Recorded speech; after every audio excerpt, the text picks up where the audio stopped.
welcome, welcome, welcome everybody to another episode of Hot Program. I am your host with the most, all the way from the East Coast.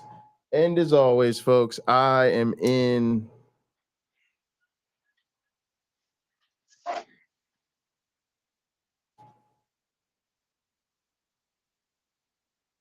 airplane mode, and now a man who thinks the theme to the show Cheers sounds like a jingle for a whorehouse. A man who needs no introduction. How are you doing today? Sometimes you want to go where everybody knows your name, and you're always glad you They're always glad you me. came. Yep. You want to be where troubles are all the So same. we're all the You same. want to go where everybody knows your name. Oh Argument man. quod erat demonstratum. You're welcome, America. Oh, it's such a good one, man. That's such a good one. We got to bring that back, man. That's phenomenal. Hey, Carrion. Hey, Wayne. Good to see you. Yeah, hello. I'm doing well, man. Life is good. Yeah. So tell everybody what's going on with you. Tell everybody the good news. Sure. There are a few things. The people that were working on my truck, I have a 57 Chevy truck. They're supposed to be doing some chassis work for me, some fancy body work. I got my truck back from them because they were just taking my money and not getting the job done. I'll be suing them and their wives, and I talked to a sheriff's detective to see if it would be considered fraud or conspiracy to defraud me. So I'll be taking all of them to court and asking the judge about criminal proceedings for them. That's not what's so great. My fiance is here after almost, I'd say a year and a half of waiting for the immigration process, doing it all legal, waiting for the immigration process. She arrived in the United States and now she's here. So my stress level has decreased because we don't have I don't know, it's kind of a burden waiting when there's all this. She's from a country where you're just not so sure what tomorrow's going to be like. Maybe that's Right. everywhere. But there were some real concerns. And when she got the pass to travel, the visa to travel, I thought she'd be here middle of next month. I mean, sorry, in December. Wow. But Wow. there were some conditions happening where it just made it evident, get her out now. So we got her out immediately, and she flew first class, where she was surprised to get a nice meal and all this special treatment, and it was Wow. wonderful. Wow. So she she's here. She's adapting well. I took her into a store.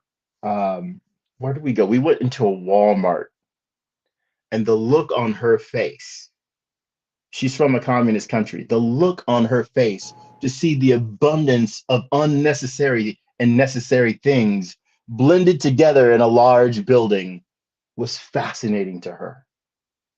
Wow. So Yeah. in her country, when you go to a grocery store, they might have, this is not a joke, they might have a total of maybe 150 different items. So they'll have, let's say it's mustard. They might have 30 jars of mustard there on the shelf. Who knows what they have in the stock room, but on the shelf. But that's one of those 150 items. It's not like you walk into a grocery store in the United States where if you just wanted breakfast cereal, there's 60 of them right there, 60 different Yeah. brands you can get. Yeah. They're not like that there. You can go into a grocery store and they won't have meat, or they won't have cheese, or they don't have milk, or they don't Yeah. have eggs. So to see all of that here, she was fascinated. And we went to a grocery store called Vallarta, which I had told her about and sent her videos from. It's aimed at sort of a Latin audience, but whatever. If you need to buy something, they're probably going to have it if it's a grocery store. And she was just amazed to see it, when we walked through there. And I was like, yeah, this is kind of how it is all over. Yeah, we not Um, only have the crazy grocery stores, we actually have in some places, entire ethnic grocery stores yeah, that are geared to certain cultures, which are essential because you can't get the ingredients for a lot of stuff if you don't have those stores. But but for a lot of people in those communities, that is their bread and butter grocery store. They go there for almost everything. For everything, yeah. So it becomes a full grocery store. Yeah, that's Um, definitely crazy. I want to thank you, Carrie, and I want to answer your question. And Yeah, thank she's a you. Christian. Yeah, is she a believer of anything? Carrie Ann, my beloved fiance, is a Christian. She believes in God and Jesus and the Afro-Cuban religion, which I've only gotten bits and pieces of meaning of, what it's about. And even when I was there, only just understood it just a tiny bit. So she knows that I am outspoken atheist. And I told her, I'm happy if she wants to do things like baptisms and christenings, which are part of her culture. We can go ahead and do all that. It's for all the way I see it, they're just sprinkling water on a baby or something like that and saying some ceremonial words. It, in my opinion, it's just tradition. It has no power other than sort of in my view, it has no power other than making her feel good that she is now carrying on the tradition with the kids. I'm fairly certain any child of mine will have bad jokes from the day they can speak and also be an atheist. And I told her I'm happy to take the children around to different churches and things like that, or religious gatherings and things, just so they can see. And if she wanted to continue to go to church or start going to church or what have you, I'd be happy to give her at least 2 Sundays in months with 4 Sundays and 3 in months with 5. And she's like, no, we don't have to go to church. And I was like, school. Yeah, that to me is an indicator of a person who is like a cultural thing, Yeah. Yeah. If they don't feel the need to he's gonna love it. Here we have 10,000 flavors of Jesus. Oh man. Oh yeah, we do. James, hello, good to see you All here. right. Some even come in cheese and wine. True. All right, so today we're going to be talking about the problems of paradise, and I think it's a really important topic because, uh, I think hell gets all the attention, right? It's easy for people to, um, have these back and forths about what hell is and how pernicious it is. To be honest, it's a topic that I think a lot of people are going along with traditions and going along with what's said in their culture, and it's never really put to them as a challenge. I remember asking my mother, like, "Do you think I'm gonna go to hell, or I deserve to go to hell?" And she said, "No," which was the right answer. But it's kind of like, well, the follow up question is, well, then why are you still worshiping a faith that Wait, where um, did you go? says that I will? I don't know. It Where looks did you like go? your camera just vanished. I'm still here. I haven't gone anywhere. All right, now Pocket you're back. locker. Yeah, can you hear me now? I lost you, man. You lost me? Can you hear me? I can't hear you. Oh, you check your audio settings. I haven't changed anything. I can't hear you. I'll drop out and come back in. I don't know why I can't Okay. hear you.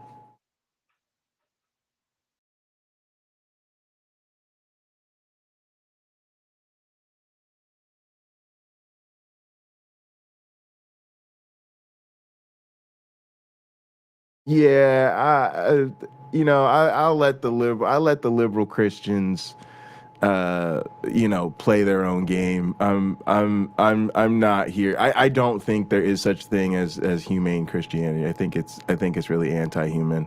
I so it's unfortunate, but I don't buy liberal Christianity. I think it's people putting their own secular humanity into their faith and trying to rebrand Christianity in their own image. Good for them. I just I don't want to participate in it because I can't do so honestly. I think the faith is anti-human. I think it's pernicious.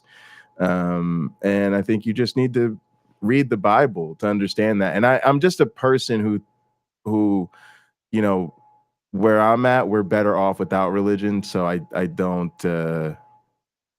promote people who try to make the religion softer. I just think that's it's not the way I go with things. All right, let's go ahead and jump into this. And can you hear us okay, my one black friend? I hear you now. Yes. Okay, great. Let's go ahead and roll this tape.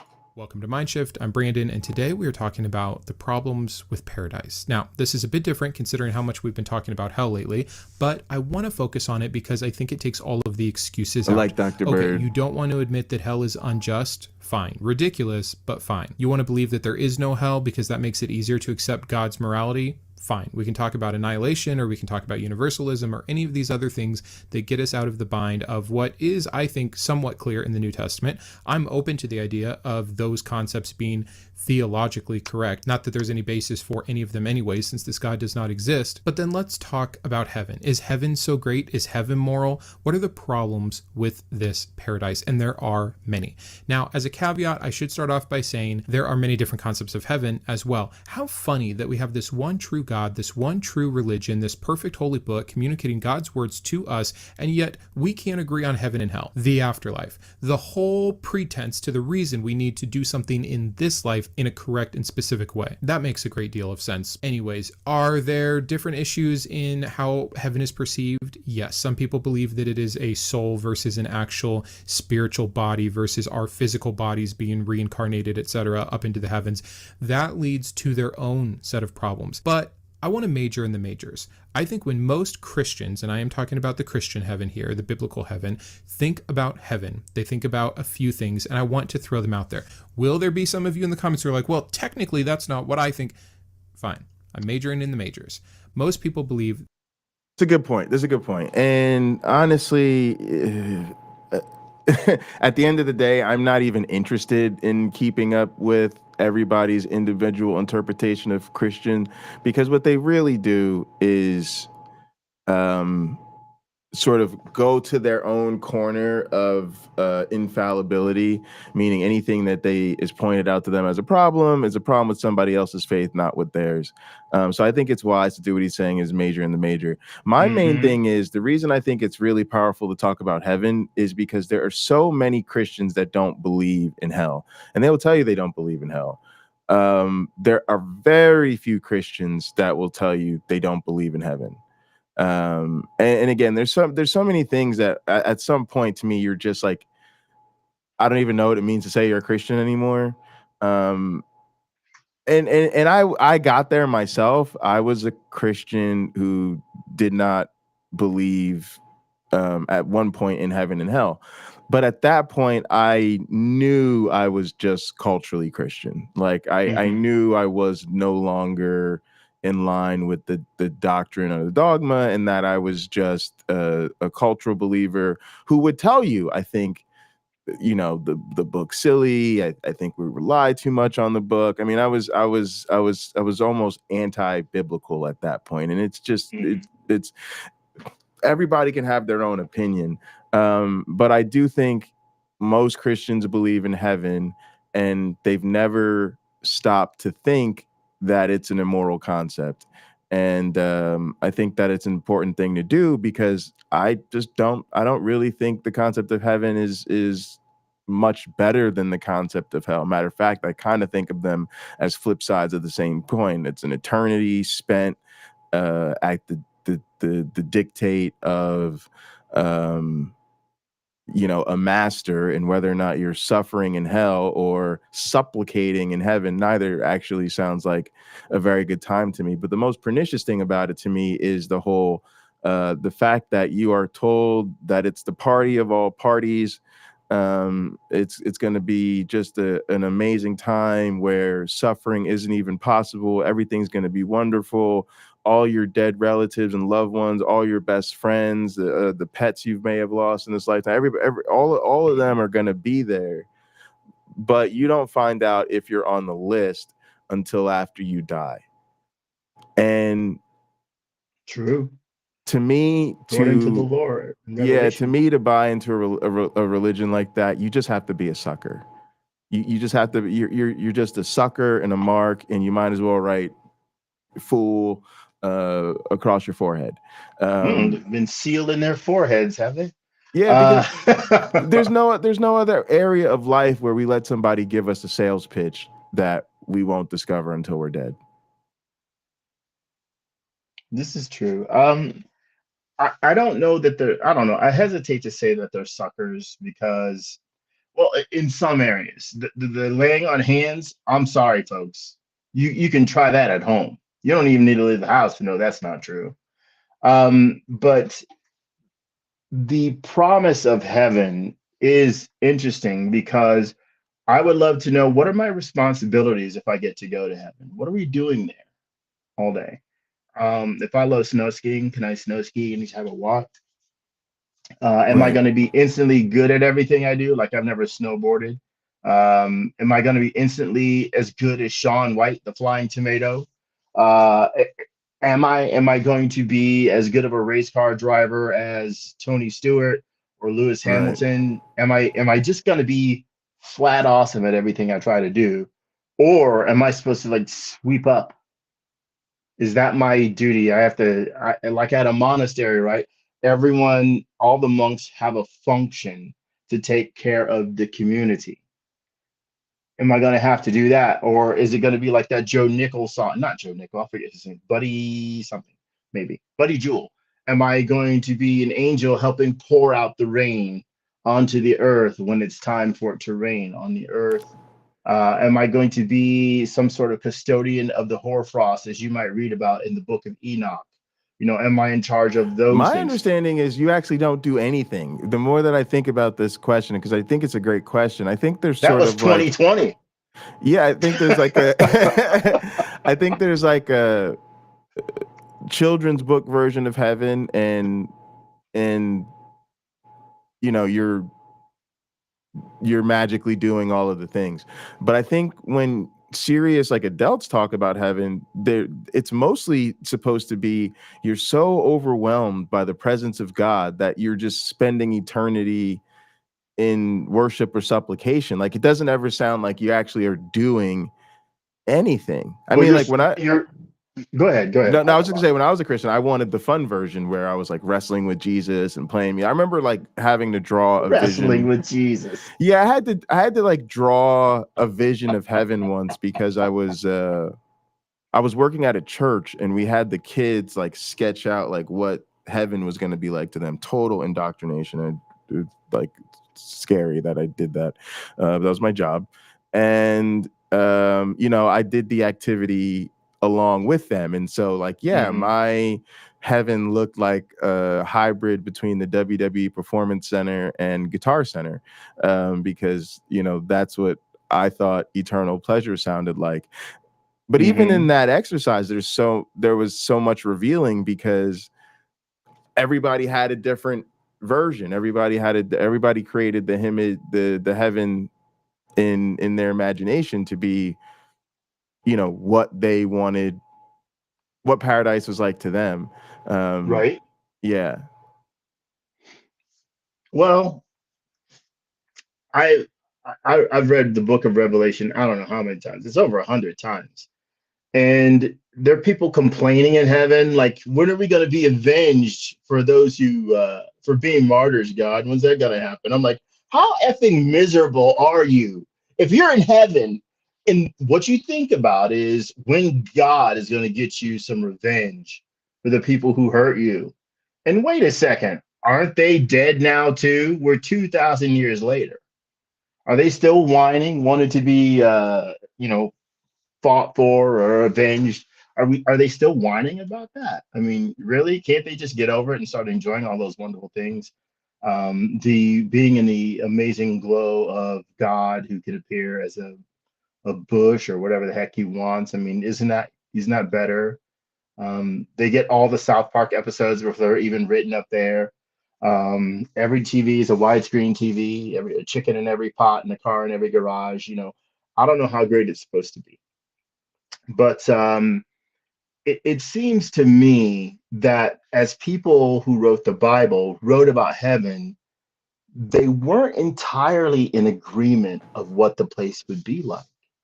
They just, I think they just kept making it up. It's very ad hoc. One of the Psalms has God flying through the skies on the back of a cherubim.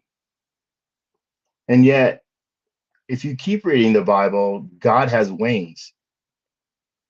Well, which is it? If you got wings, why are you riding on the back of your cherubim? I mean, it looks great that, there's that biblical equivalent of He-Man's battle cat, but I don't know. It doesn't seem like it's a solid, consistent narrative to me.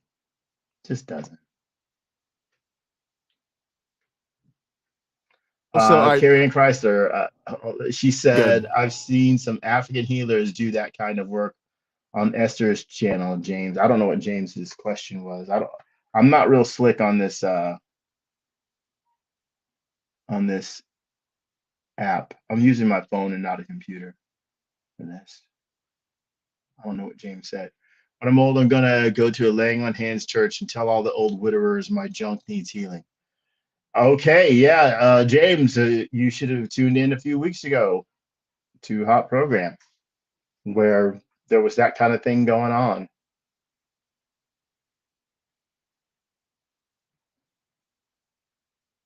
Pocket Locker, are you still there? Yeah. So Okay. there's a question I need to ask you from YouTube Punk, which is, how do you feel about carbon fiber? If you had a muscle car, would you put a carbon fiber hood on it? I think carbon fiber is a waste of money unless you like the look of it. Most people, when you build a car or truck or whatever, if you just like its appearance and you can afford it, or you have the skill to even make something, I say go for it. But as far as it helping your vehicle be a better vehicle, I don't think so. I don't think so. Um, in competition, yes, you'll be lighter. Your car will be lighter. Um, but what does that translate into top speed? Might you be better off spending money modifying your brakes, engine, tires, and suspension to go faster than making your car lighter with carbon fiber? My Firebird will probably not have any carbon fiber on it at all. My truck, not one single square inch of carbon fiber will be in that truck. But it's not supposed to be fast. My car will be fast, but still no carbon fiber. Not even the hood scoop.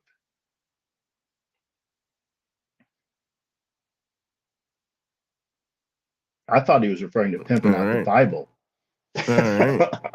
No. That was a request from YouTube Punk. All right, here we go. Okay. That heaven is eternal. It goes on forever and it does not end. Most people think that they will be in heaven in some physical sense, that we will be able to recognize other people, that there will be food, that there will be places, that there are streets made of gold, that these are physical, tangible realities. We are not just floating in a cloud in perfect bliss. We are actually doing things, mainly worshiping God. But there are feasts where we will eat. Supposedly we will have mansions, we will have our crowns, all of these other very materialist things. Like, how unimportant would gold be in heaven, right? What would give it its value? It wouldn't be rare. Exactly. Everything is made of gold there. Are we supposed to remember from our earthly experience on this one particular planet, even though there's probably life on other planets, that gold was a limited resource here for a period of time that made it valuable? Like, how man-made is this concept? But again, I'm giving this to all of you. Let's just assume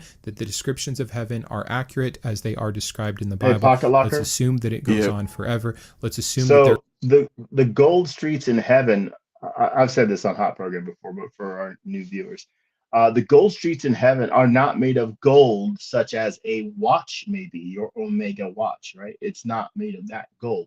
It's gold in color, like fine glass. So it's sort of like an amber color. Right. That's all. So think of this. If you're on Earth and you've never ventured into heaven at all, or even been in any sort of aircraft, and you're looking at a sunset, the color of the sky might go amber, right as the sun is setting and the clouds are just being their beautiful selves as the sun is shining through it. So it's not gold as we think of gold. It's the color. Yeah, but I think he's, like you said, I think he's majoring, like you said, he's going to major with the majors. And I think Right, that's the what but depiction people think is, that. they say it's paved People with gold. So, exactly. Yeah, yeah. that's the belief, and it's wrong. I Even just, unto its own book, it's wrong. I just also want to touch on the immortality thing. I think Christians are faking it. Again, Uncle Bobby says the best part about Christianity is that it has absolutely no follow-up. Listen, gang, there is a competition that goes on between Christians every Sunday, and it's recapitulated every Monday around the water cooler. The loser of this competition is the person who says, yeah, my church, man, we don't play around. I have to be up at 9 o'clock to be at Bible study by 9:30. We start morning service around 11. It tends to go till 2.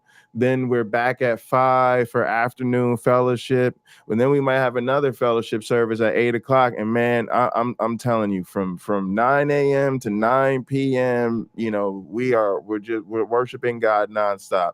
Okay, the winner of that competition is the person who says, oh, no, we get in there, we hit it with about 3 or 4 songs. Pastor comes up and preaches for about 20 minutes. We hit it with another song or two. And from walking in the sanctuary to walking out the sanctuary is no more than an hour. Right? Christians, you don't want to spend all afternoon worshiping God. Nope. Isn't that telling? That's not something I put a lot of thought in about today's topic. Yeah, it's very telling. I guess when we read in the Old Testament, in the book of Acts, how the community combined their resources together. They sold all they had and had everything in common. Communism. Everybody had what they needed. No person lacked anything. Communism. And so these people were committed about being together. They were committed to, I guess, church is that place where you go meet people who are friendly but not your friends, and you would never have most of them over for dinner at your house. And it's nice to see them once a week, but most of them you'll never see more than once a week. Never. Not because you're too busy, just because you're not into it that much. But yeah, I think if a lot of people we see complaining in politics about, oh, this ought to be a Christian nation and Christian values ought to be at the forefront, they would be absolutely terrified to know what the Bible really says and what the Bible is really asking them to do and give up. There'd be no immigrant crisis. I wanted to post something about Joe Biden letting all these illegal, well, I guess they're not illegal if he allows it, immigrants into the country. Well, the Bible says you're supposed to be kind to the stranger, for you were strangers in Egypt, right? Be kind. You're supposed to accommodate those people. You're supposed to assist and help those people, not create these dangerous traps so they can't cross the border, not shoot at them, not kill them. None of that. You're supposed to be the helping hand standing right there to greet them in Christianity. Now, that isn't my policy necessarily, but if someone comes, we did the legal path. So I see that it works. It takes forever and a day, but it works. Right. It's like, they're supposed to feed the sick and yes. Feed the hungry and take care of the sick. Take care of you should feed the sick too. They'll die without food. Visit the people that are in prison. And all of this stuff, and they don't do it. They won't even support their organizations doing it. They literally don't. Again, don't come talk to me about feeding the hungry or clothing those who don't have clothes if you don't pay your taxes. Because again, that's the basic number one of donating and contributing to the public good. What most people do is they go beyond that to say, oh, I also, send my old goods and clothing to the Salvation Army instead of throwing them out. I volunteer at the soup kitchen over here, or I contribute some money to this food pantry that serves the local community. It's amazing to me that, again, the secular standard is pay your taxes to the public good and then go above and beyond that for your charitable works. And the Christians, it's don't pay taxes, and if a couple times throughout your life you volunteer for a couple hours, you're good to go. You're a great person all of a sudden. So that's a problem. But yeah, Christians, y'all, they don't really want to worship God forever. They really don't. They like I said, they don't want to worship God all day on Sunday. So I would say go ahead, Pakman. I was just gonna say, how many people are sitting in church just waiting, hoping it's over by 12:30 so they can get home and watch the football game? They want to spend more time on Sunday watching football than they want to be in church. Can't blame them, by the way. Football's real. Yeah, exactly. Real. There is some. Sorry, you were gonna say something. Go ahead. Sure. I think one of the I'm clicking random stuff. It's okay. One of the better tests to see if someone is truly faithful is the tithing test. Giving 10%. For instance, I've talked about being in running for public office and things like that. And I would have a real hard time giving money to churches if there's like a disaster, like a tornado. I'm like, you're supposed to have insurance and you're supposed to have God on your side. If your God is telling you, I want your church torn down, why should I chip in FEMA money to cover the rebuilding of the church? If the church didn't pay taxes, the church has made $0 contributing to the fund that goes to rebuilding things like that. How can I say we should just give them the money? In fact, I would think if you just asked around to other churches that weren't destroyed, you would see this outpouring of love, support, community, and people would come from thousands of miles away to help you rebuild. You don't need a dime of government money for that. Right. You just need to ask. And you rarely see that, because First Baptist is not about the rebuild, Second Baptist. Well, ask. I mean, I really think, in my eyes, I guess I take the Bible seriously in when it talks about building the Christian. Oh, he got zoinked again. Zapped. I don't know what's going on. I don't know if it's just a connection or his machine or what. God. But there are feasts where we will eat. Supposedly we will have mansions, we will have our crowns, all of these other very materialist things. Like, how unimportant would gold be in heaven, right? What would give it its value? It wouldn't be rare. Everything is made of gold there. Are we supposed to remember from our earthly experience on this one particular planet, even though there's probably life on other planets, that gold was a limited resource here for a period of time that made it valuable? Like, how man-made is this concept? But again, I'm giving this to all of you. Let's just assume that the descriptions of heaven are accurate as they are described in the Bible. Let's assume that it goes on forever. Let's assume that there is some sense of us that is still us, that is there, and that we will be doing what God says we will be doing, which is being a new creation, having some new perfect body that is able to worship Him. And there are things we also don't get. There are no tears, death, sorrow, or sin. Those are 4 things in Revelation that are very clear we do not have in heaven. So with all of that as our setup, let's cover all right, no what tears. Sorry, the only thing you missed so far was streets are, everything's gold, we're living forever, and then there's no death, suffering, sorrow, or sin. Being about a list of 7 problems. Let's start off simple and with a really easy one. How about just eternal monotony? I'm talking boredom. I'm talking the very first thought most of us had as kids when we heard about heaven. Now, some of our parents told us, oh, it's great, you'll be riding flying horses and eating whatever food you like the best and all of these things.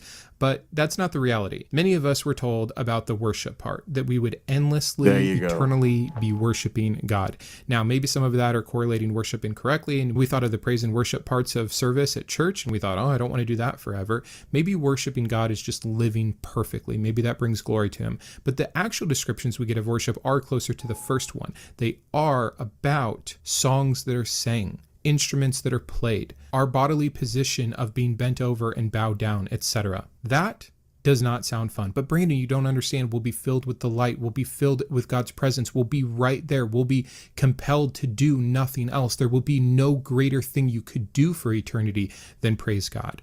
I'm going to skip the narcissistic parts of how ridiculous it is that this God who wants a relationship with us is having an end goal where the vast amount of all time, like if eternity... I won't skip it, because I'll just say briefly, it's an abusive relationship. And it creates... It's that way now. And there's that way now.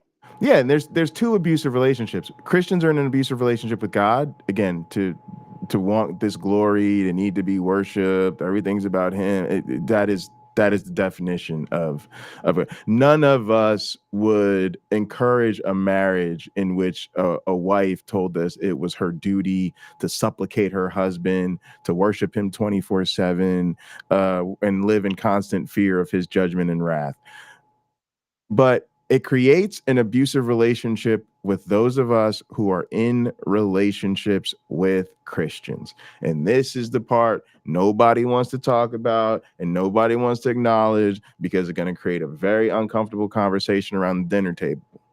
But again, like, the fact that you can't tell somebody the truth without them being upset and offended creates this crazy unequal power dynamic where they're literally allowed to tell you that they're living this life for the next, and you're not allowed to say, yeah, that just sounds like a bunch of nonsense to me. Yeah, that just totally doesn't even make any sense. So, but yeah, it's a totally abusive relationship to then think that, like, oh yeah, it's great that you want to forsake the real needs of people and loved ones and family members now because you're storing up your treasures in heaven.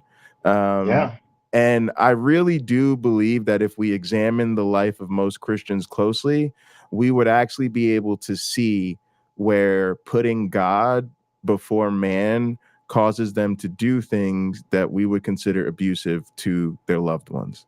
And that's the problem. It's this God who needs glory and supplication and is constantly the center of attention leads to a relationship in real life with Christians who need to put this God above all else in their lives. And I think it has real consequences. All right, we think my one black friend's back. Are you having issues with your phone? Is that your computer over there? I'm having issues with my phone. I will be right back. I will be listening though. Okay. I'm gonna mute myself and turn off the video, but I'll be listening. Got you. Uh-huh. Is real. If infinity is a concept and you live 120 years, take it to the max here. It doesn't matter. It's like nothing. It's literally more comparable to zero than any other number. Yep. That means that God's intention, his design for all time, is just to have his robotic slaves worshiping him. Why would he need this? Why would he want this? I'm serious. Like, if you really zoom out, it makes no sense. And it sounds absolutely awful. Talking more on the monotony front, I really believe that something that never ends, right? That we're going to run into a series of repeatable events forever. I really think a lot of people who haven't thought about deep time or haven't read mathematical books on the concept of infinity and things like this, which is a huge interest of mine, I absolutely fascinates me. They have a hard time conceptualizing, and I do too. I'm not like, oh, I read a few books, now I get it. Like, it's an impossible thing to conceptualize, but there are some visualizations and some kind of thought experiments that one can do to help get them further down the road. And the further down the road you go towards the concept of infinity, the more you realize there's no good version of it. There can't be. Nothing can go on forever and be a good thing. And this is again, gang, we really need to start hitting people with this. Heaven and hell are flip sides of the same coin, because when you stretch anything out to eternity, it becomes torture. Okay, man, I love playing drums, especially in front of a big crowd, especially playing music. The main thing, it's not about the drum solos, not about the chops, not about the girls. None of that is the high. The super high is playing music that people love and enjoy, because you are playing the music, they're singing, they're dancing, they're lifting their hands, they're shouting. I mean, they're into it. That is the high. That feedback between performer and audience. I play the song, you sing the song. Oh, that is amazing. Okay. None of us wants to play a gig again that lasts all night. Why? Because it's just torture. It's monotony. It's torture. You run out of songs. It's difficult, and it's not special if it's just always going on. It actually makes me think of sports. You brought up, if I go to heaven, am I just automatically like amazing at everything I do? If so, it wouldn't be amazing anymore. Right? If everyone drove as good as Lewis Hamilton, we would not care about the special gifts that Lewis Hamilton, demonstrates when he races, right? And I'll give you a name that demonstrates this: Max Verstappen. Right? Like, Max Verstappen is one of Lewis Hamilton's rivals. For those who don't know, Max Verstappen is not only the most recent last Formula One world champion, he's also an iRacing, sim racing world champion. He is literally considered the best driver in the physical world and the virtual world. And for years, he still kept losing and falling short of Lewis Hamilton. And he had to have a whole different style. He's like way more aggressive, and he does crazy things on the track. And some of those crazy things allowed him to win, but then they also made him lose and have accidents. And it was crazy. And then finally, after years of being one of the best drivers in the world, and then jumping into the computer in the video game and being one of the best drivers virtually, he finally cracked that ceiling and won a championship and beat Lewis Hamilton. And that's why it matters, because it's hard, because so few people can do it, because it's limited. You've only got a limited window of your life to compete at that level. You've got companies, and if you don't have the fastest car or the best sim program or the best whatever, all the tires and the materials, it just can't happen. But when you put us in a situation where none of that is limited, none of that is special, the Grand Prix are long as it is. The Grand Prix just never ends. It's just lap after lap. You love racing, so the race just never stops. Anything taken to eternity becomes indistinguishable from torture. Yeah, even though the race at Le Mans is over in 24 hours, Yeah. Oh my goodness. None believe it's a great point. I can't even. First off, I don't really like drum solos. My question anytime I hear drum solos, what song is that? Yeah, exactly. It's just not the same, right? You can't sing along to a drum solo. People go, woo, oh my God, yeah, but they don't. You can't. There's no song. There's no groove. There's no. It's not gonna make a magical night. But I feel you. But yeah, even a 5-minute drum solo, I can't do 5 minutes. 2 minutes, mate. Y'all, a 2-minute drum solo. I should play one for you. A 2-minute drum solo is long. You're like, I'm very impressed, but when is this going to be over? It's 2 minutes. By the way, speaking of musical instruments, I have to have a moment of selfishness here. I'm selling my 20th anniversary Fender Squier jazz bass, sunburst in flawless condition, Direct message me if you want. Oh my goodness. Selling it. Not the amps, That's though. that's crazy. It's a very expensive guitar. It's very expensive. But I'm selling it. Truck parts. I see. Every possible occurrence of anything that can be done in heaven, a billion, trillion, quadrillion, Google times a billion times over forever, and it will be just the beginning, just the blink of an eye of how many more times you'll do it again. But that's just a little teaser to get us started. I've already realized that I've mixed kind of points 1 and 2 here, which is monotony and slavery. So let's just kind of combine this, point 1 and 2, and I'll continue to talk about it. Now, a lot of the excuses for this are, again, going back to, but you don't understand, we've never been in the very presence of God. We could spend an eternity worshiping him, and it would be amazing. Well, this then leads to that second point that we've already mixed in a little bit, which is slavery. Heaven sounds like eternal submission, right? Can I choose to leave? That would be question number 1. Can I opt out? Can I choose oblivion at some point?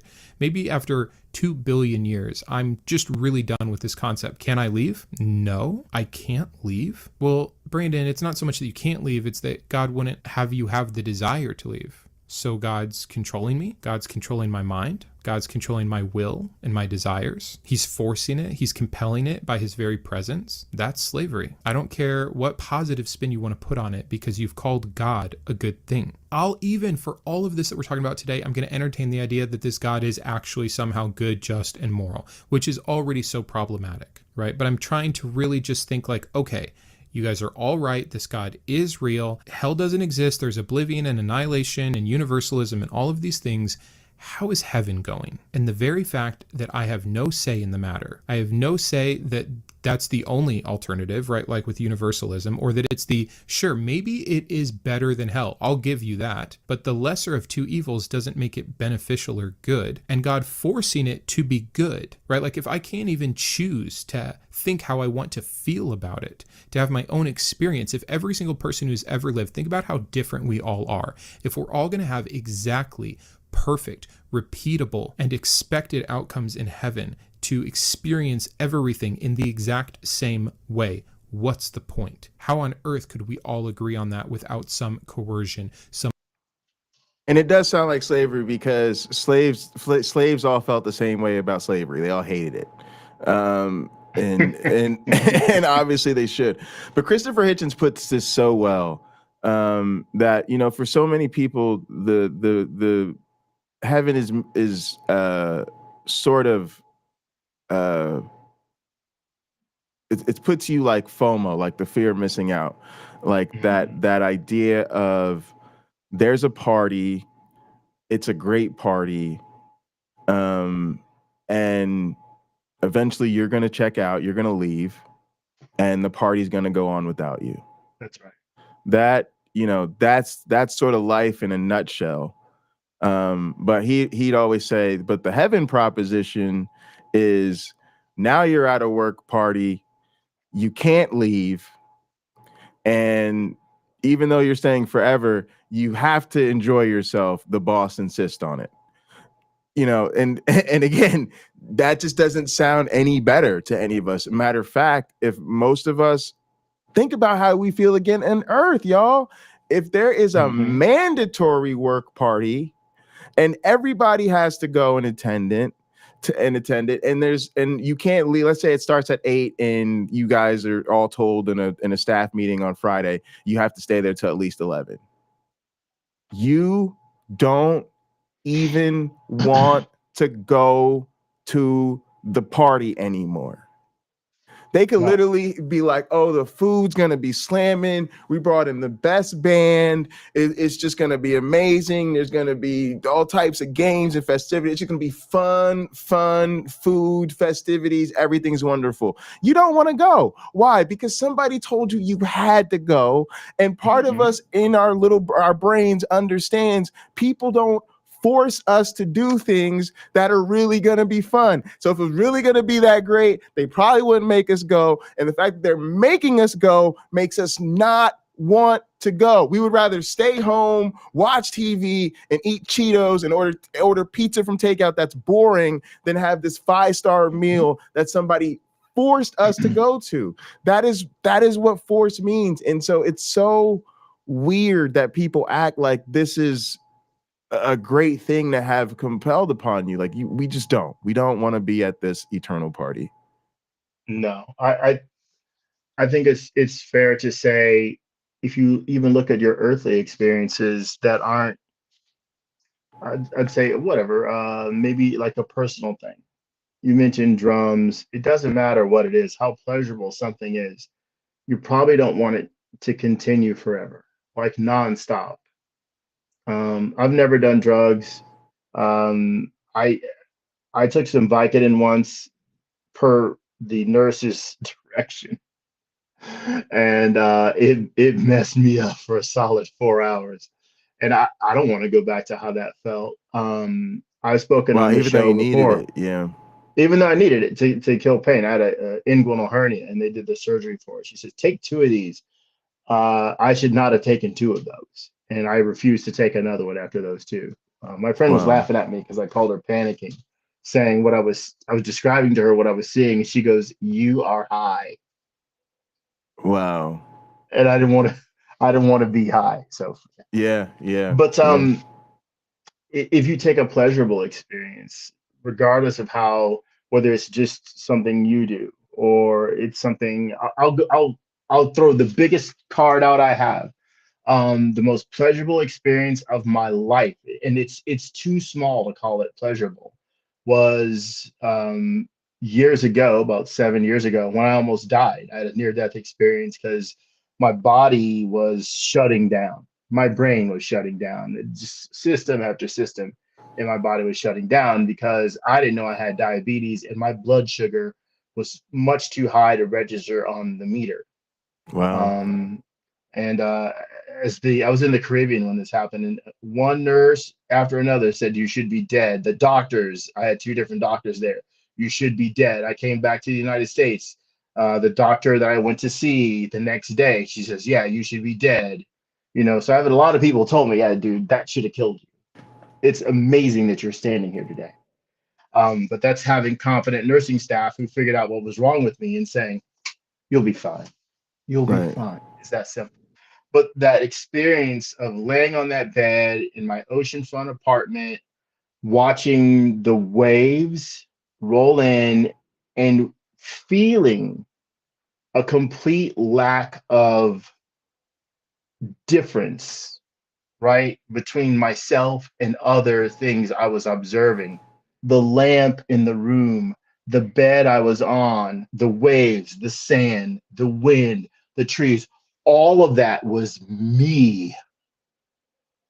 Because my brain was saying, the part of my brain that says, those things aren't you, those are external. That's a tree. That's not you.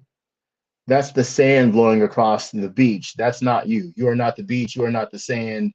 You're not the waves. You're not the water, blah, blah, blah, blah, blah. All those things are different than you. All that vanishing and feeling this incredible oneness with all that is. I didn't want that to continue forever. It was not at all terrifying. Again, it was superb. The feeling of it was superb. Right. But it's not something I want to access again. There may be other people in the world who do. That might be why people shoot heroin or get drunk or whatever, because they get a sense of that, right? Right. You'll hear other people with near-death experiences say they want it to happen again because of the way they felt, which I find astonishing. But I guess to some degree, I get it. I definitely. I'm definitely not one of them. Yeah, you couldn't convince me to do it all over again. What is that noise? Are you hearing a really loud noise like bees? It sounded like maybe somebody shoveling or something, but it sounds okay. Okay. I think it's my tenant. Hold on. Oh yeah. Oh yeah. Oh yeah. Oh, it's my fiance vacuuming. Oh yeah. Okay. For our viewers, it's fine with the doors closed. Okay, she'd never used a vacuum cleaner before. So now she's excited about it. I was looking at the look on her face and like, there's nothing more I could give her that would make her more happy than this vacuum right now. Oh Lord. And she's just watching it, and wait till she sees the Roomba. You don't even have to touch it. Some of us are you should be feeling your privilege right now. A lot of us. Yeah, we're spoiled here in the United States. Yeah, exactly. Spoiled. Some forced manipulation of our will and thought processes and feelings. Oh, we don't have will, thought processes, and feelings, so we are robots. We do have will, thought processes, and feelings. How? Show me how. How can I utilize them in heaven? If I can't think of alternate perspectives, if I can't come up with a better outcome, if there's just nothing different, if it can't end, like, do you guys understand really what this would seem like? And so many of you have justified the version of heaven as being so good because it's so much better than the alternative. But I'd encourage you to really think about, if hell didn't exist at all and someone just told you at the end of your life, here's what happens. You go, you get a new body, you don't feel pain anymore, you don't feel sorrow anymore. You're perfect. You're a perfect being. You can't grow. You can't get better at things. You can't develop a new skill or hobby. You can't improve. And your entire existence is simply to shout over and over, holy, holy is the name. Is that something you would willingly sign up for? And don't just say yes because you're still afraid of death or you're still afraid of hell and you're not sure what happens in the afterlife, so at least this one doesn't have any pain in it, right? Like, are you just choosing it because it is, again, the lesser of two evils? Or does this make any sense at all? And if you really, no consequences, had the option to just stop existing after a certain amount of time, wouldn't that be preferable? Wouldn't you like to at least reserve that as an option? I think if anyone is honest, then they would. And if you're so caught up in your feelings and your emotions and the glory and presence of God that you can't have those faculties, then you are no longer you anyways. You are indeed a slave robot. You can't have it both ways. You're somehow an individual in heaven. You still get to pursue your passions and hobbies. How?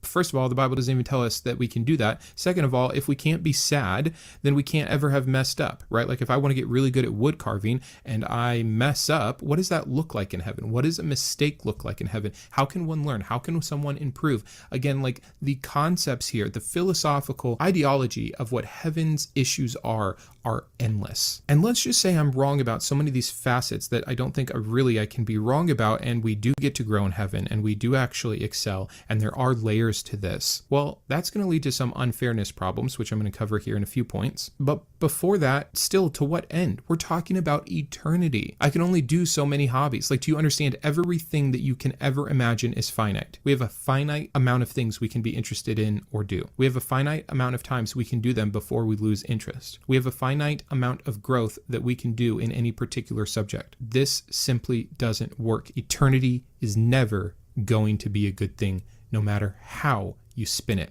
I don't want to live forever. I honestly do not believe there is any good version of heaven. If it's a choice and I get to talk to some creator at the end of all of this, I don't care who the creator is or what his plan or her plan or its plan is for an afterlife, I would honestly prefer at some point, maybe I want to check it out for 500 years, but at some point, I want the option to not exist, to not be conscious, to not participate. I could talk about. So I'm glad he said it. This is something I actually talk about a bunch. It took some coming around to, especially as a former Christian. But again, I do not want to live forever. I don't want to die right now. Knock on wood. I suffer from depression, so actually, I actually treat it as a victory that I don't want to die today, because it's definitely not a guarantee with my psychological state. But at some point, I want to die, and I'm afraid of dying. I'm not afraid of being dead, and that's a big distinction that I think most people, even Christians, need to make. You're not really afraid of being dead, because being dead is going to just be exactly like what it was before you were born. And I think that that's the natural process of returning to that.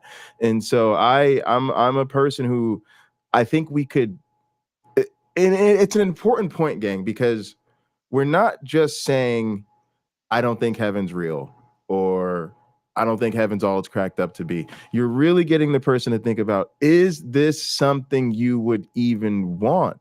right? Yes. I think that notion, even Christians say it, rest in peace. That's what I want to do.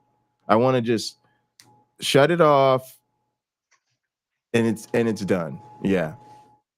Well, Christianity also says to be absent from the body is to be present with the Father. So I guess you zip right up there in some respects, and yet in other respects, that's not really the expectation. You don't zip right up there. Yeah. You sort of linger behind. One of my brothers, he said to me when I was telling him about that experience, he said that to me and I was an atheist when this near-death experience occurred. And not a new one. It wasn't like a fresh idea that I was an atheist. I'd been an Right. atheist for years. And he said to be absent from the body is to be present with the Father. And I love him dearly. I don't want to just say, no, bro. I was dying. My brain was shutting down. I really, there was a very slim chance that if one or two more things had gone wrong, I wouldn't be here today. But see, that's kind of what I was getting at with saying that a lot of us, and I genuinely believe this, so it's not a personal thing, but it's a lot of us are in abusive relationships with Christians because we let them do things to us we would not let other people do. It would be seen as insanely insensitive to have a close family member, especially a sibling, on death's doorbed and interpret it as, oh, you were blessed with the spiritual experience. Well, the book says, hey, man. I mean, we only let people get away with that because of religion. There's no other domain of life that a person could interpret medical trauma that way, and we would still say like, oh, you're a great person, I love you, this is a wonderful relationship we have.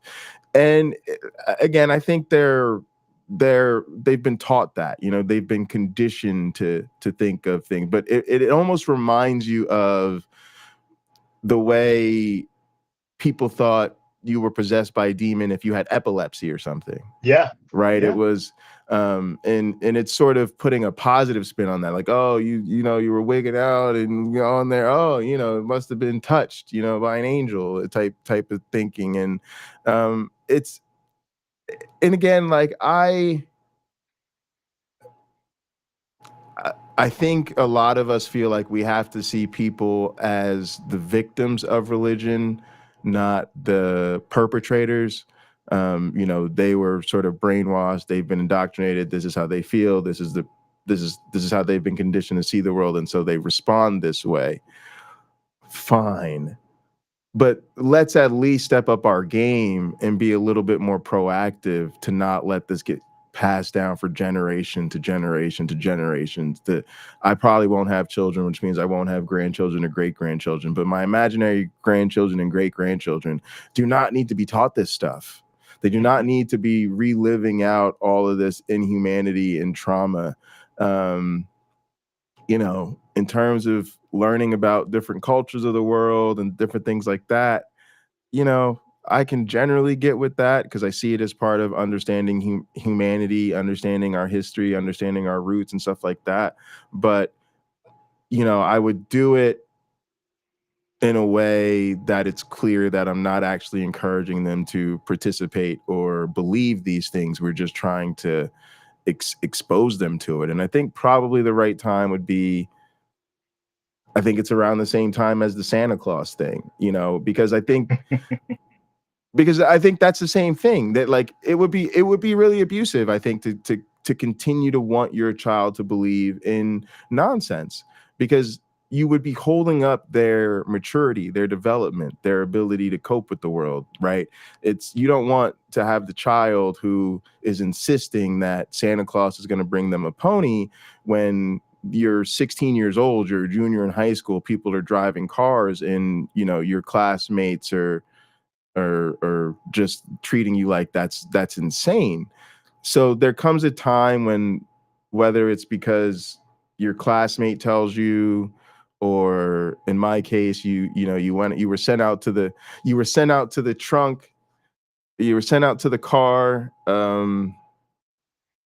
in my case, you're like sent out to the car to retrieve some groceries and discovered, Santa's left behinds or whatever. But yeah, I think that's about the time when it's appropriate to tell your child, hey, there are some myths that we think are fun to share with children. That's where we get the Easter Bunny and the Tooth Fairy and Santa Claus, because I think those are all just the harmless myths. They are part of our culture, and I think whatever that time is, and I think it's gonna be different for everybody. But I think that's the time when a young person should transition it over to non-magical thinking. Mm-hmm. Yeah. I think this problems with paradise topic, what he's saying, what we're saying, I think this might be, when you're being proselytized to, this might be the absolute best thing to bring up. Instead of you getting the religious pitch, say the goal is to reach heaven, yes? And they'll say yes. And then, and I've said this before, I think the most unfair thing I could ever do to a Christian is ask questions about what heaven is like, what we do when we get there, and so on and so on, and get them to think about what they are saying. Because I think they know this much and they've not processed the meaning of this much. Wait a second, I'm going to be there forever and I'll be worshiping and praising God.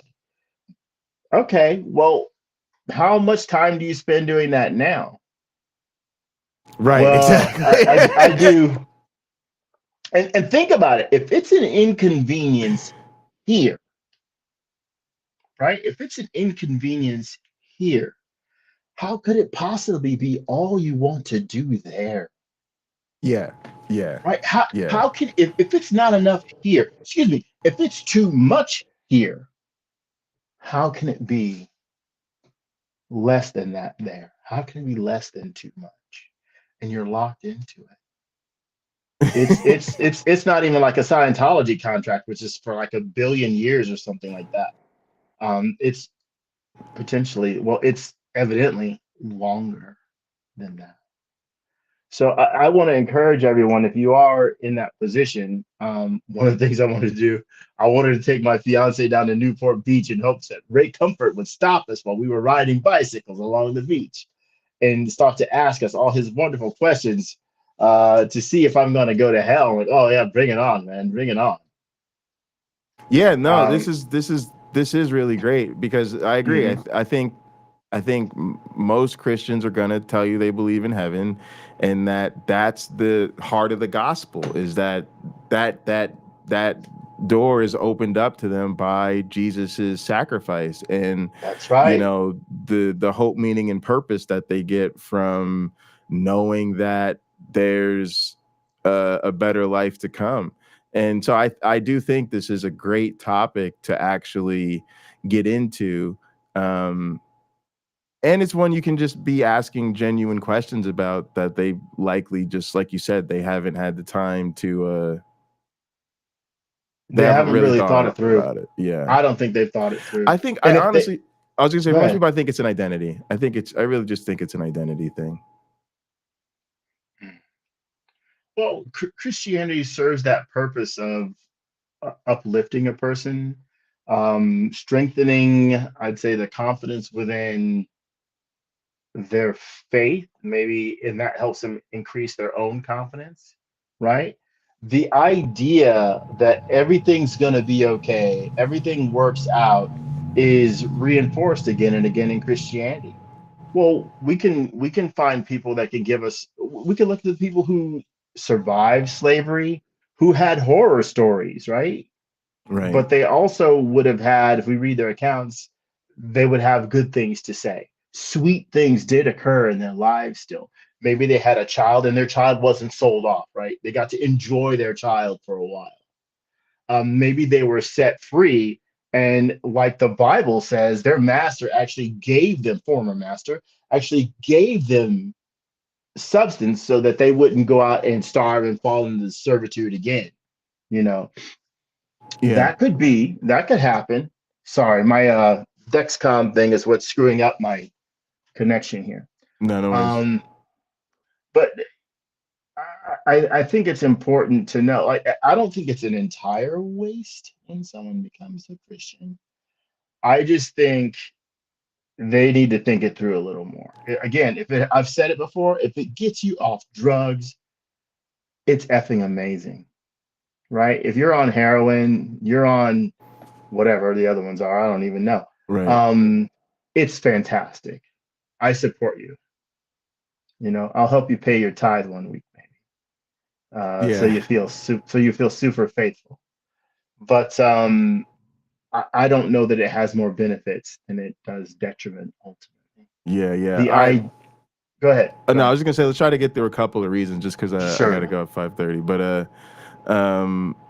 yeah, we'll try to get through a couple and respond to them in pairs or something. About these first 2 points forever, but let's move on. This leads us to point 3, which is the free will issue. This is probably honestly one of the top 2 issues with heaven. Okay, so once again, we can't cry, we can't suffer, we can't feel pain, we can't die, etc. All of these things, again, straight from Revelation. I'm gonna keep a note. Are we good in heaven? Yeah, we're the epitome of good. We're as moral gets. Okay, so I can't suffer and I am good. I'm good all the time. Everything I do and say is good because it has to be, because otherwise it might bring suffering to me or to other people. It could bring sadness. It could bring sin. There's no sin in heaven. If there's no sin in heaven, then there's 100% only good moral things according to God. That right there 100% means there's no free will in heaven, because that is the entire defense for why we must have free will on earth. Now, I'm not the first to make this point, but maybe you haven't heard it, or maybe you've excused it, and I'm going to really ask you to consider this point if you claim to be a believer. Why does God let bad things happen? Well, you don't understand. It's not really God doing it or letting it happen here on earth, Brandon. He had to allow free will. We have to understand pain to understand pleasure. We have to be able to reject him so that he doesn't force us. You know, God wouldn't want us just to be robots, okay? And that's the excuse for all of the atrocities on this earth. And if you really are too historically ignorant or too in your bubble to understand the realities of the horror of this world and of the history of this world, to think that that is somehow a justifiable excuse, I feel sorry for you. An all-powerful God could and should do better. But that's not what this is about. This is about heaven. So there is a concept of us being able to be perfectly moral and still experiencing joy and worshiping God and having connection with him, having communion with him, and all of the things that God wants from us without sinning, without suffering. And it's actually the plan for the majority of our existence ever when you consider eternity. So why have these 100 years of suffering, pain, and death for everyone? It makes no sense. You cannot have your cake and eat it too on this one. To be very clear, if there is sin in heaven, it's not heaven. It's not perfect. If there can't be sin in heaven, that means something is controlled, either our desire or our will, our ability. A lot of people will say, Brandon, again, you don't understand. In the presence of God, you won't want to sin. That is such a cop-out. Then why doesn't God share his presence with us here on earth? Well, because it would rob you of your free will. So his presence does rob us of free will. This is just beyond simple to me. Earth is 100% unnecessary because we are always fantastic going to end up point. in heaven with a God that is controlling us, where he does not allow for the bad things and yet still somehow provides the pleasurable things. So if it is a good thing that can exist without all of the bad things, make this make sense to me. This is honestly one of my biggest problems, not just with the concept of heaven, but with all of the belief system in God in general, mainly because it ties to my connection with the problem of evil or the problem of suffering, and the indefensible excuse of free will completely falls on its face when you consider the realities and the setup of heaven according to the Bible. We could talk about this topic for 3 hours, for 10 hours, for 2 weeks. Like, this is endless to me. This is of so much interest. There are so many little caveats and so many things to iron out, but I think I've given you the general idea of it, and feel free to argue any remaining points you have. All right, and then let's because see what I've the looked next into one is. them. I'm very interested in this, and I have found it absolutely inexcusable. Point 4, and I'm worried I might end up redundant here, but I'm going to try to hit on the idea of perfection and of stagnation. So despite the point that we just went through, I really actually understand to a degree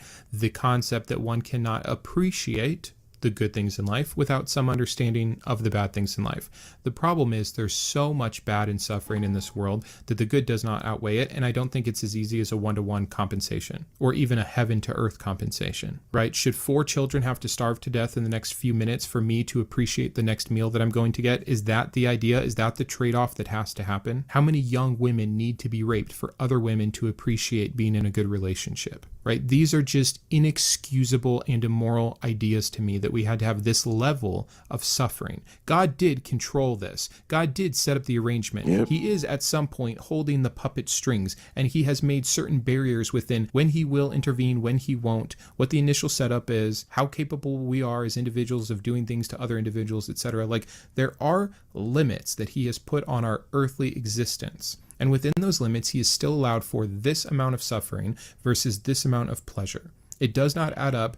It is horrible all on its own without adding in the heaven factor. But there are some things. Let's go back to my example of taking up a hobby. What makes a hobby enjoyable? Well, we actually have a lot of research on this from a neuroscience standpoint, where we understand that really it's the process of achieving a goal that is so desirable, that is so enjoyable. It's not reaching that, right? I'm someone who for a number of years was very heavy into endurance sports, and it is always fun to cross the finish line on your first ultra marathon. That was a big goal I had, and I've done a lot of them now, and I've done longer distances, and each time it's exciting and there's a huge sense of accomplishment, but it's immediately over. And what I realized I was enjoying the whole time was the achievement of getting better, right? Setting a new PR in training, upping my weekly mileage, learning how to deal with that injury better, going for that run when it was really cold and snowy or really rainy or 105 degrees and humid, seeing myself grow in self-discipline, seeing myself push through and become more mentally tough and stable. These were the true treasures, but they were only treasures because there were days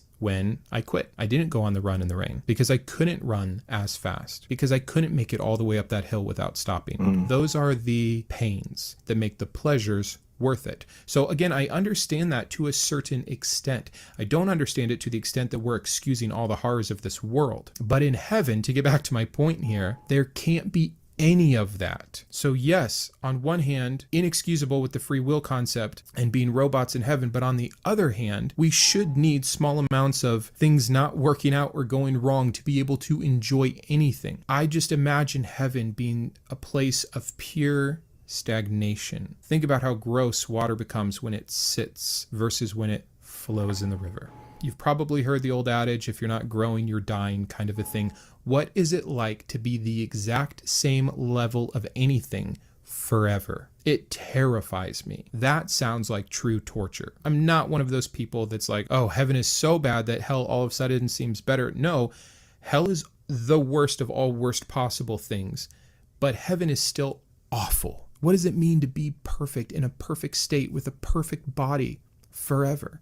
It means nothing. It means absolutely nothing for Christians that are so hung up on meaning, right? Where do we get our meaning in life? The only answer you can muster is God, and then you get him forever. And then what does it mean? What does it mean? It means nothing. I'm blown away that there are not more people constantly deconverting because of the very concept of heaven. Never mind hell. But let's move on to a related topic here, which is identity and all right, memory. so let's just quickly, free will and imperfection. Did you have any extra thoughts about those? Well, You're making great points. let's go back to carbon fiber for YouTube, punk. A lot of people will think using some of these exotic materials, carbon fiber has been around a long time, it makes it better than what you have already. It may not. I mean, there may be aspects of it being better, right? You get the lightness, there's extra strength. Did you need the lightness? Did you need the strength? You may not need either. So with the concept of perfection, that's something we may be striving for. When I was building beach cruisers, I had a customer who I delivered one to him. This is a fairly well-off guy, and he paid me $2,100 for this thing. And when I took it out of the back, or he helped me take it out of the back of my SUV, I saw the look on his face. He had just spent minutes telling me how he was going to use it and enjoy it and have all this fun. And when he saw it in person, I can tell by the look on his face, it was as if all that was now void. It was perfect. He says, I knew it was nice from the pictures, but I didn't know it would be this nice. And I told him, and yeah, man, get out there, ride it around, enjoy it. That's what it's for. I don't think he ever did. And I got to the point where I would tell customers, hey, I'll give you $50 back if you just send me a picture with you on this, riding it somewhere. Wow. No one ever did. Not one person ever did. And I only know of So you three think they people just that became actually. art pieces?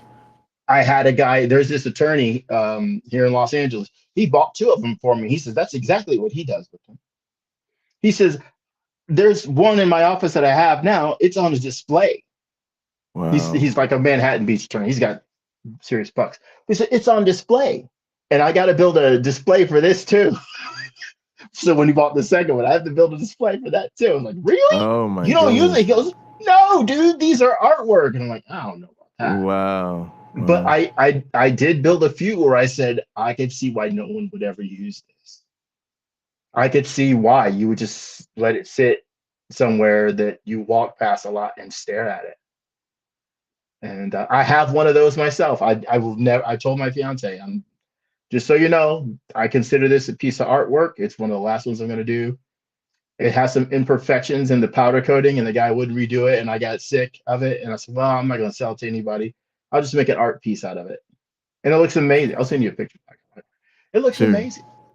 It looks amazing. So, but the problem with, I'd say, perfection, if you will, is that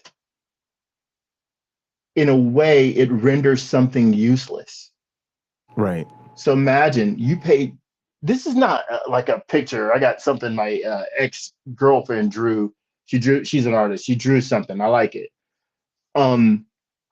That's just going to sit on the wall. It's the only thing it's good for. Can't do anything. Can't do anything else with it. With the activities that we all do, be it skiing or the things he described, woodworking or stuff, there's something powerful to gaining understanding, right? The lessons. I'm not talking about failure, because failure can really crush people. But those little victories where we learn more and we don't begin perfect and we don't end that way. It's just forever striving towards the goal, right? Right. And getting close, right? Getting close. There's something very powerful about that. And it's often a personal experience that isn't about outside recognition. And that's the Right. key. It's not about outside recognition, but heaven is. Heaven is about God recognizing you for being one of his super fans, and you get on his OnlyFans list, and then you march right past the apostles to get your thumbs up from God and Jesus. And they're standing there doing clapping for you with the other angels, and then you go stand in line somewhere and just start worshiping. Yeah, and then you become an art piece. You become an art piece. Essentially, you become, I don't know, it's not bad to say you become a slave. Paul talks about being a slave for Christ Oh, they're all in this about life. the slavery imagery until somebody from the outside brings it up. Yeah. So, AR asks, what age are you in heaven? 10, 20, 30, 60, or 80? Yeah, I don't know if I want to Um, be 25 again. it's funny. I sing a bit. I don't try to make a big deal out of it, but I sing a bit. And I wrote a song that talked about somebody knocking on my door and proselytizing, and the chorus is basically, I hope you do see heaven before you die. Like me telling the person, like, you're not going to find it up there, buddy. It's right here. This is as close as you're ever going to get to anything called heaven. That's right. And you can enjoy your life right now, and it can be so wonderful and so blissful. And the contract is what you make with your friends and family. That's what makes it sweet. You might have a pretty awesome job too, if you're lucky, or enough money that you don't need to have a day job. But it's not about up there in the sky. I've said this on Hot Program before too, and I should have told my fiance to do this when she took her flight last week. Tell me if you see heaven when you're up there. On my first flight from Indiana to Los Angeles, I looked out the window as 23 years old. guy, and I said, I wonder where heaven is, as we were coming through the clouds, Yep, right? yep. And flying above that first layer of clouds, I had my eyes open with great enthusiasm. Now, that's super naive. But had it not been me, I don't know that I'd understand it if someone else had said that to me. But if you are a believer and you're going to take your first airplane ride, look around. Get the window seat if you're not terrified of heights. Get the window seat and let us know here on Hot Program if you see heaven. All right. Let's keep going. Yeah, love it. It's a great or challenge. consistency. I think that this is something really interesting to consider. We are told that in some sense, again, I don't care if you want to argue for a spiritual body, our physical body, or just a soul or spirit kind of floating up there, which I think that one is the most problematic one. So for this, let's imagine we're in some kind of a bodily form. We are told that we will be able to recognize other people. That's why people love the concept of heaven. When they lose a child and they've convinced themselves this child has gone to heaven, they now want to live their life in a way that makes sure they go to heaven so they can be reunited with that child. Well, what does that mean, right? What is that going to look like? Here's a question. Will you still have your memories from this time on earth in heaven? I doubt it, and here's why. Once again, that verse in Revelation provides us with so much ammunition. There are no tears, death, sorrow, or sin. How much sorrow do you have when you think about your life? You might have the best life ever. You might have every single thing that provides you with meaning and purpose and beauty in your life. And I bet when you think through your memories, you are filled with sorrow. And then again, whatever age you are as you're listening to this, imagine being at the end of your life, right? Whenever that life ends, you don't think you'll have ever had any regrets. You don't think you'll ever have anyone that you miss. What about the people who don't know God and they're in hell or oblivion or whatever? They're not with you. If you have a memory of them, if you have a concept of who you were and what you did on this earth and the people you hurt and the people that you hurt that can't be in heaven because they didn't think or were convinced of the right thing, how do you think that's going to go? You simply cannot be able to have these memories, this same conscious continuum. So what is your identity in heaven? How are you recognizing people? How are you holding on to your past? Because to hold on to your past at all, to be the same person, like this is a really fun kind of ship of Theseus kind of philosophical thought experiment here. To what degree are you still you? They actually say no. They say normally they normally say no. You won't be able to miss your loved ones. Of your will, some part of your nature, some part of your memory, some part of your previous existence, right? To really be able to ensure no tears, death, sorrow, or sin, you are being manipulated into some newer creation. And to what extent can you have that done until you are no longer yourself? Yeah. I believe it would happen almost immediately. It would break down. You would almost immediately have to be considered something entirely new. And for God to work all these things out, I think he's going to have to rob you of entirely who you were. If you're a mother and a wife right now on earth, and your husband, like me, deconverts, and one of your children follows his example and never believes, and your other child does believe, when you die, somehow you have one child that believed correctly with you in heaven, but not your husband and not your other child. How is this going to go for you? Are you going to look at that one child in heaven, somehow recognizing them, somehow experiencing them, somehow appreciating them without being able to think about your other child and your husband? Can you separate that out? Does God have to rob you of those memories? One of the sickest answers I've heard is that when we are in heaven and we are so filled with the presence of God, we will delight even in our loved ones burning in hell, because the justice That's the standard of response. God is so beautiful. That's the standard response. So clearly when we are in his power and glory. Not only is this a complete assertion that there is no backing for whatsoever,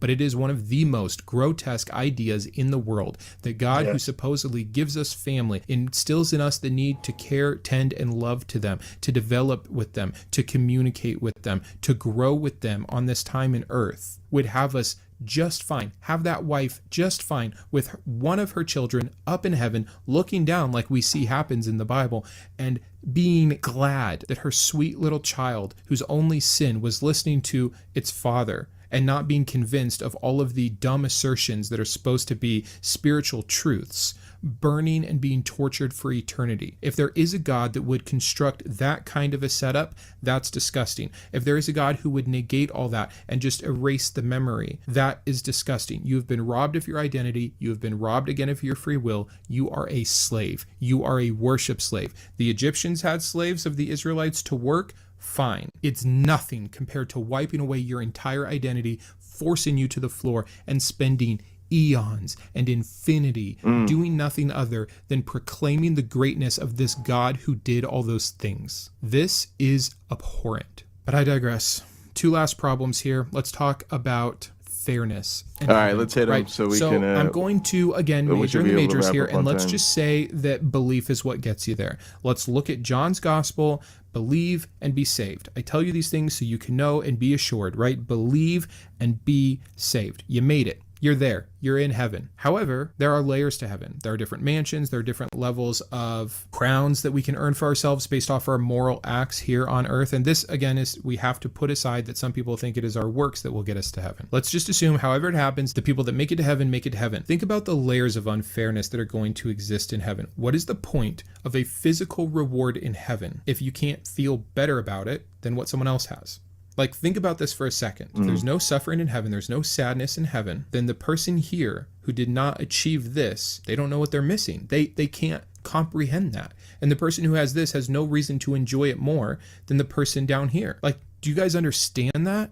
There's often the verses about the gnashing of teeth. There's one interpretation, a concept that this is actually for the believers in heaven on everything in heaven that they will lose out on because they didn't do what they were supposed to on earth. That's where the disappointment can we comes pause it from, real quick? because there Sure, is sure. this supposed class system in heaven. Okay. The way my screen is on my phone, I can't read AR's comment that he made us a moment ago about his grandmother. Pocket Locker, can you see that? Thank you. I struggled with this because my grandma was Catholic, and I thought maybe she'd go to hell because another Christian I respected at the time told me Catholics weren't Christians, like Mormons and JWs. Okay, Jehovah's Witnesses. That's JWs. This is a huge problem. So as we can see, AR is explaining to us that he had some trouble with this. It would be wonderful if the Bible were more plain, direct, and understandable. Imagine if it were, AR wouldn't have had to have that feeling. He simply could have looked something up himself, or that Christian would have shared the proper opinion with him. They're believers. They believe that Jesus Christ is their Lord and Savior. If they've repented and are baptized, they're on their way. I think the idea of storing up treasures in heaven is an interesting one. But as the host of that show is detailing here, what it immediately makes me think of, wait. The Bible tells us God is no respecter of persons. What that means is that there's someone here on earth that is of high status. That individual is no more important to him than someone who's poverty-stricken and barely can feed themselves. Right. So what we're hearing here is no. Evidently, there's some sort of point system where you can turn in you can redeem your points. God has an app, evidently. You can redeem the points you've earned by going to the drive-through or maybe dining in to get rewards in heaven. Why would that be the case? Why would that ever be the case? Yes, and it's also immoral that most people in the past, in the present, and in the future are not going to be there through essentially no fault of their own. And so the exclusivity, this idea, and that's again, like I don't know why we cozy on up to this, but it's an abusive relationship. Again, if you were in my life and you told me you were part of a chosen master race that is literally going to inherit the kingdom because you're better than everybody else, yeah, you'd have to correct that belief quickly or you would no longer be a part of my life. we allow Christians to have this arrogance about them, this and when they really get to it, don't let them get annoyed with you, because the threat will come out immediately. You're gonna burn, or I hate to see what happened to the people who don't believe the way I believe. Mm-hmm. But Mm-hmm. again, how is that moral? So to me, it's the ultimate example of bigotry, racism, however you want to say it. But they literally believe that their group is entitled to eternal life. Everyone else is going to receive eternal torment, and they are okay with that. Not only okay with it, they're donating their money to that, they're worshiping that, they're singing songs about that. It's monstrous. But yeah, that's the exclusivity of it. And there may be Christians who sincerely feel, well, when there may be things about the gospel they don't like, right? Like Jesus slaying people with the sword of his mouth and then sitting in hell forever if they're not found in the book of life, right? They may try to plead with Jesus, sort of like Lot does before Sodom and Gomorrah get destroyed. It may be a situation like that where naively they think that God's going to really listen to them. But they are taught you're supposed to be here on earth praying for God to intercede and do things on your behalf, interrupt his own will for the sake of your happiness, your fulfillment.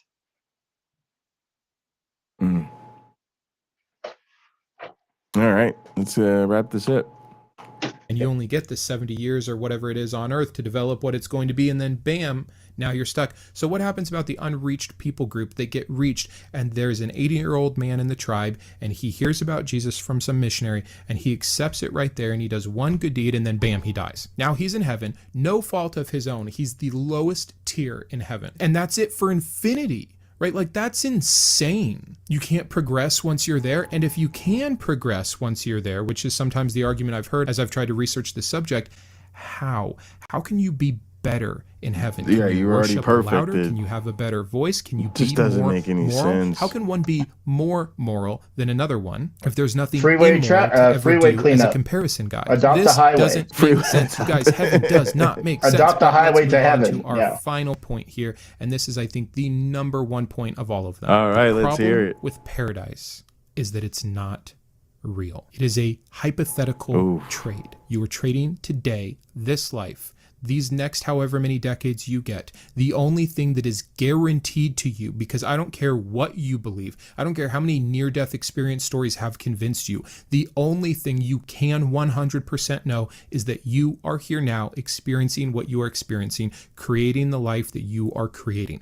That's it. That's all you get. And you are going to trade that, the only sheer thing, for a completely hypothetical possibility. This robs you of your autonomy here on earth. This robs you of the beauty of the finite. This robs you of the chance to really create for yourself a life that is meaningful now, that's meaning is wrapped into the fact that it will end. This is like a reverse Pascal's wager. What if you're wrong and you waste the only life you ever get? But Brandon, I mean, still, eternity outweighs 80 years, 90 years, 100 years. How sad. How sad that you're forced to make that kind of a wager, that you would be willing to give up these decades of the most beautiful thing that can happen. Now, not everyone has a beautiful life, but for those of us that are lucky enough to live in a certain kind of first world country or have access to healthcare and a home and consistent food and shelter, then on top of that, be able to enjoy things like friends or family, to have individual interests and hobbies and passions. Just, you're going to chuck it away because someone instilled enough fear in you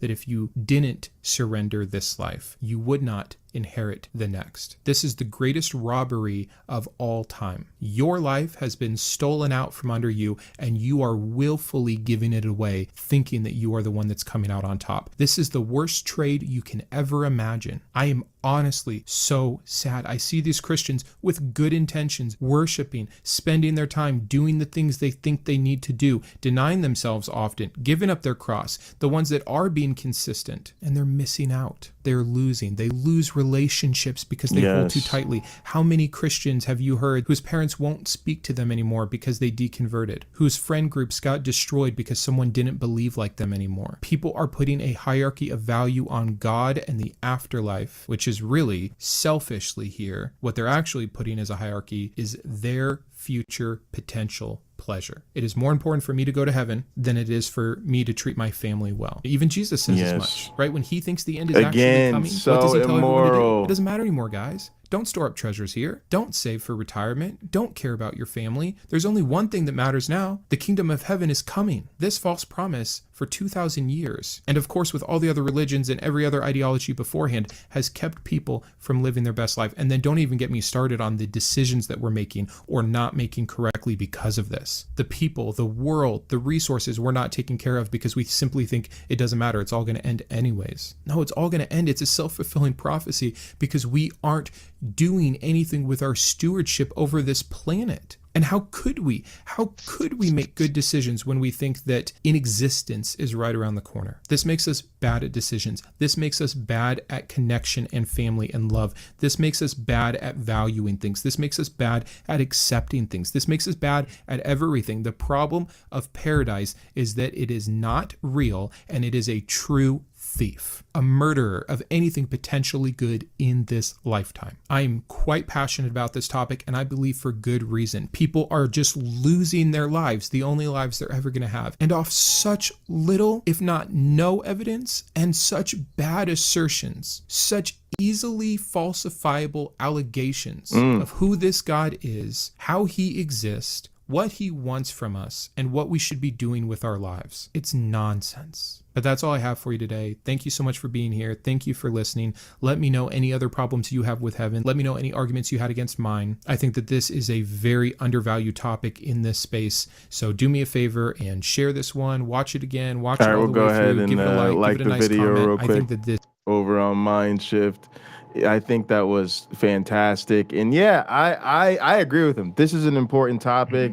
We spent, like I said, hell tends to get a lot of time. And it's easy for Christians to step away from because it's not what they're seeking after. It's really just the threat. And a lot of them will just straight up tell you they don't believe it or it's not important to them. They won't say that about heaven. And I think that's sort of a real wedge to get into to start discussing the immorality of the entire Christian doctrine. Because to me, heaven is the moral of the story. It is the big point, and I can't imagine anything worse. Well, hell, but it's just as bad. I think it's just as bad. The idea that you will be punished, maybe when you really think about it,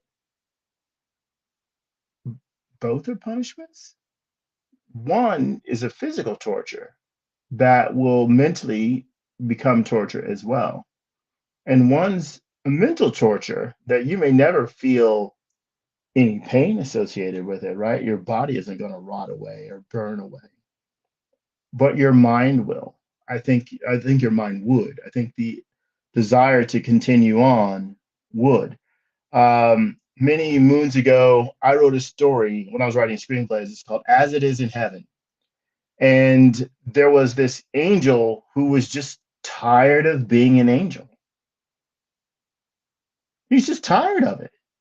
I wasn't an atheist when I wrote that. I believed in God, but he just, it's sort of the same all the time. So, I think it's something that wasn't well thought through when the writers of the Bible were writing it, though they may have thoroughly believed it to be true, right? Based on previous iterations of the lore that they then just took over and enhanced. Yeah. And again, they just have the belief that it's true. They don't have proof. They don't have evidence. Yeah. And regardless of how much the God of the Bible, quote unquote, made Israel suffer, large groups of people stayed faithful. Why? Because God would eventually rescue them out of whatever calamity that he had allowed to come upon them or that he caused to come upon them. So by that, they could then say, well, God is merciful. It almost feels And as a if all natural. you Oh, good. no, I mean, it's just the game is rigged. Excuse me. It doesn't matter what the outcome is. The answer is the same. You're witnessing God's mercy. Even in punishing you, he's ultimately going to be merciful for you. When you read the Old Testament, it talks about, well, centuries later, I will punish them. Wait, what do you mean punish them? They're all dead centuries later. They're children's children.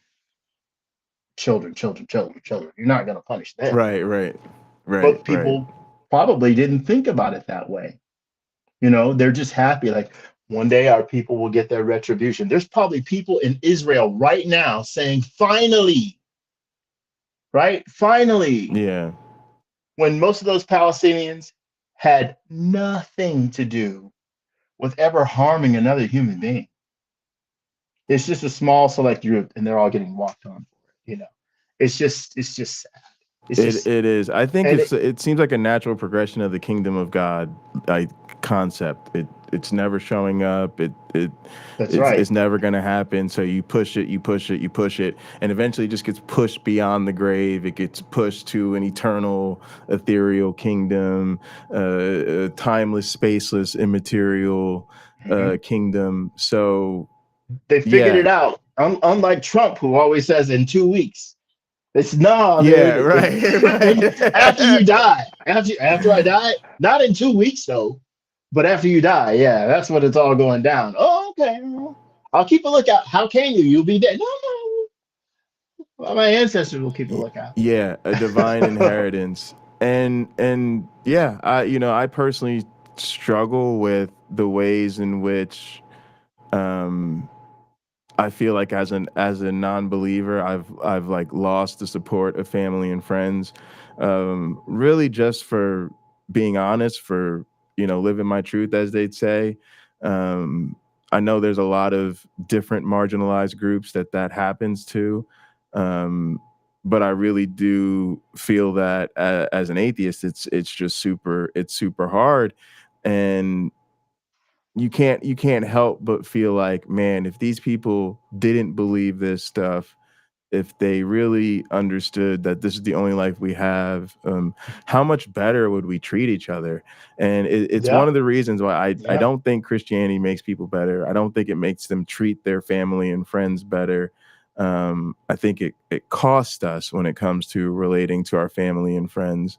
And it's weird. I think it's just an identity that people feel they've asserted now that they have to remain consistent with. So they are, sort of taking on all these extra absurd beliefs and claims just to remain consistent with their Christian identity.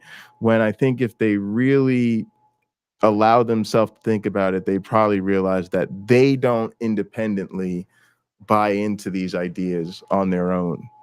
They've just sort of accepted it as part of the Christian package, so to speak. Mm-hmm.